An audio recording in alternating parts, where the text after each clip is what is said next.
We have another loads of questions. Let's keep going with the questions. So Noob Investor, who asked us last week's question that we talked about for so long that we ran out of time for the other part of his question, asks us, are free platforms a good idea, or do they encourage trading and trying to time the market? Or both? Or neither? This isn't. I don't think this is a tough question, but I think a lot of people blame free platforms for bad behaviour, and generally that's my interpretation that I think I'm getting out of this question. So they're almost unequivocally bad for the market in that they do encourage people to be in and out of trades quicker than they perhaps should be, and they probably don't teach people to realise that. The only real benefit you have over the people with high-speed connections to the networks is time. They will beat you to the punch 9 times out of 10. So the best thing you can do is hold long.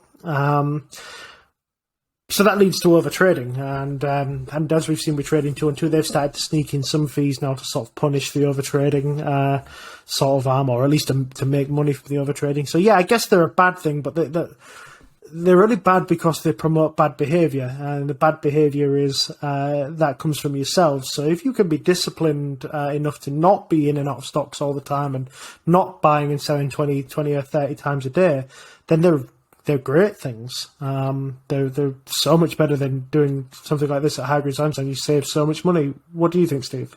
I think they're a great thing. I don't think there's anything much wrong with them, and I'm wary about the issue of overactivity, as someone who said right back at the start of the show that I was sort of wondering about reshuffling again, having reshuffled before and so on, in ways that, to be honest, I almost certainly wouldn't have if I'd had my entire portfolio stuck in Hargreaves Lansdown, say, and was getting nicked for X fraction of a percent and so on every time I tried to reshuffle the thing.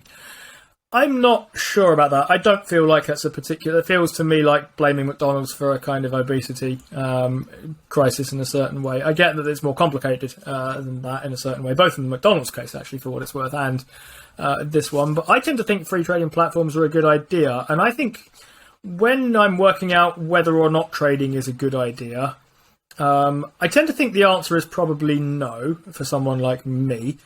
But I think that might be a feature of me rather than a feature of trading in certain ways. I feel like if you really don't have to... I feel like you should basically pick a style of stock market activity, let's call it that suits your kind of disposition and temperament and so on and so forth. If you're going to buy something and you're going to immediately want to take profit on it, you should probably trade rather than sit around waiting for long-term investing things, because, you might be investing in Teladoc, which you have to spend a lot of time looking at some red stuff on your screen and that sort of thing.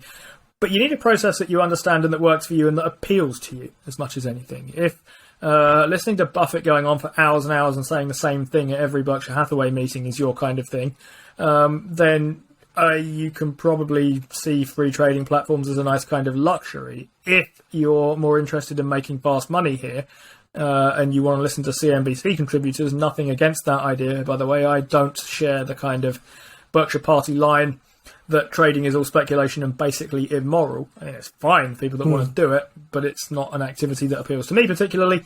I think free trading platforms are probably a good thing here. So I'm wary a bit about ragging on trading too much intrinsically. I think the concern is that people do it kind of badly or get themselves into stuff without really understanding what they're doing and it goes wrong. But that's true of pretty much anything, that you shouldn't do it without really understanding what you're doing here.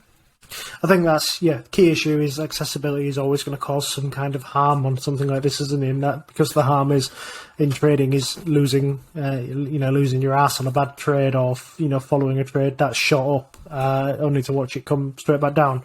They're not really the fault of trading platforms. They're the fault of perhaps a lack of it is. It's a lack of education on probably on our school system's front of actually teaching people how these things work, I guess.